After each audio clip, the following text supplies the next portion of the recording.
Okay, so in this video, I'm going to be sharing with you my top 5 favorite things and also my top 5 least favorite things about this all new iPad, the iPad 9. Let's go ahead and jump in.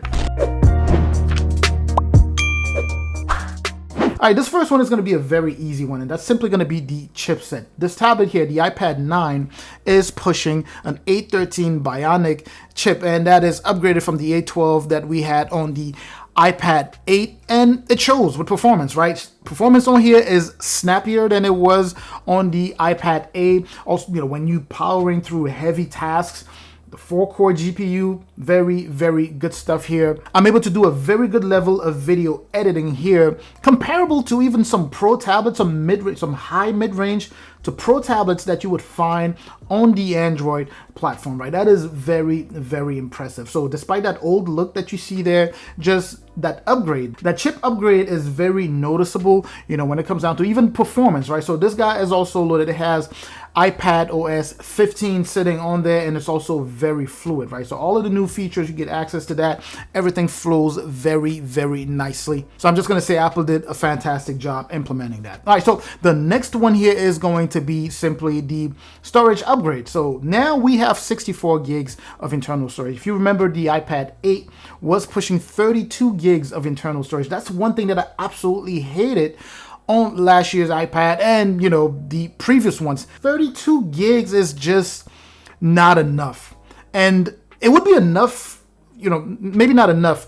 It would be something you can work with on an Android tablet because those have an expandable internal storage, right? But with iPads, you don't have the ability to expand that storage. So if you get 32 gigs, that would be pretty much however much the system is eating, whatever is left is what you got. So them doubling that, going to 64 gigs is really a major plus. I like that. And I think that the vast majority of people out there would actually be okay with 64 gigs of internal storage. And of course, people who carry heavier files, things like that, they may want to go ahead and upgrade to 256 gigs. So it actually it gives it even more value this year. So beyond just that main upgrade that I talked about, the chipset, just doubling the internal storage, despite not being able to, expand that, just doubling that is a very, very nice move from Apple. The next thing here is going to be the display, right? Now, despite not being laminated, it's not a laminated display, but it's still an IPS display, or IPS Retina, like Apple insists on calling them. So it's an IPS Retina display, and the resolution here, I believe, is 1620 by 2160. So very bright screen, by the way, 500 nits. You have 500 nits on like the mini. It doesn't really show, but this is a 10.2 inches, so it's a larger display, and you can really see how bright it is. I truly like this display. Colors are pretty pronounced, and image quality is also very, very sharp. Now it's stuck at 60 hertz, but it's still pretty neat, especially for something that is in the budget category, right? So more of an affordable iPad. It's still good specs for the money that you're spending to get this guy here. And by the way, if this is your first time visiting and you do like the content so far, please do me a favor, hit both the like and the subscribe button there. I truly appreciate that. And the next feature here is just one that people absolutely love. It's a flagship feature now available on the budget tablet, and that is, of course, the upgrade that the iPad has seen with its selfie camera. Now you have a 12 megapixel ultra wide camera. Now, the iPad 8 was pushing a 1.2 megapixel. Now I do know that the megapixel doesn't necessarily tell the whole story, but 12 megapixel ultra wide, not only that, it supports center stage, right? And Apple has been pushing that. I like that they've recognized, the dynamics, the world that we live in right now.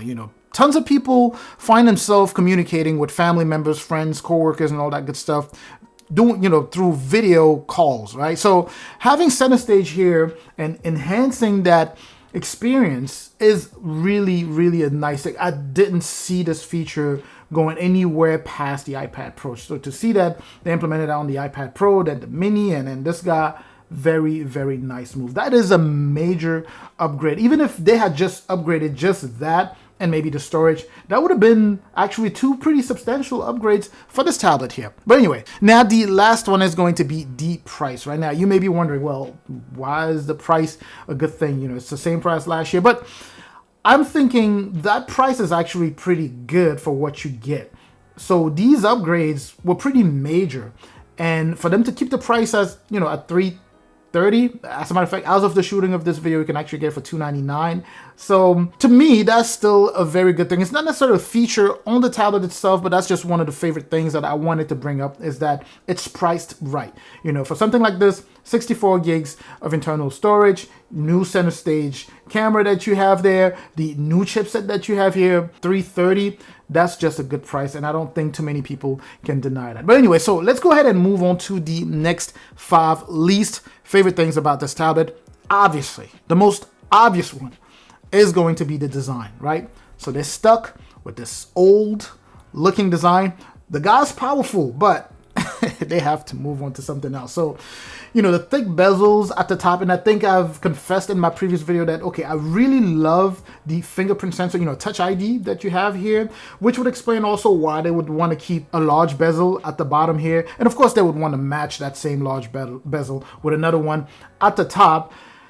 It still looks pretty old, right?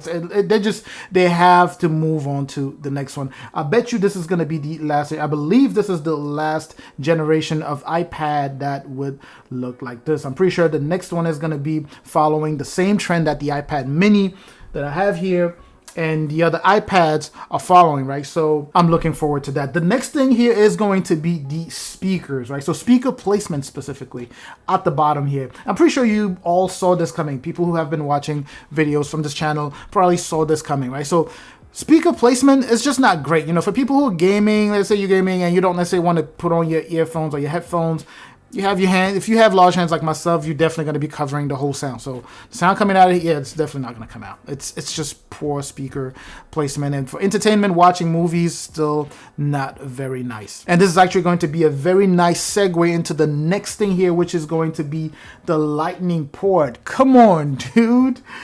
Oh, man, I hate this thing.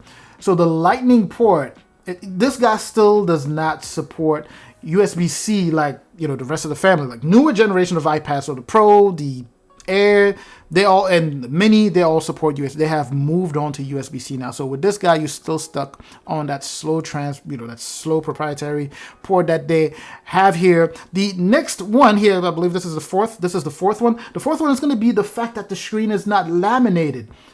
I understand this is a budget tablet, but still, I guess you could get used to it. But watching movies, yeah, it looks just so weird. That gap in between like the top here and the actual display below there, it really irks me. I do not like that. But anyway, the last one here is going to be that same old issue we've all had with Apple devices, just the inability to expand that internal storage, right? So 64 gigs, when you buy 64 gigs, you got 64 gigs. That's all you're getting, right? So the fact that you cannot expand that internal storage is still one of my least favorite things about this tablet and many other all other iPads. But anyway, I'm certainly hoping that you found this informative. Please don't forget to like, comment, subscribe, of course. I'm going to catch you in the comment section like I always do. Make sure to share the video with anyone who will be interested or who's in the market for something like this.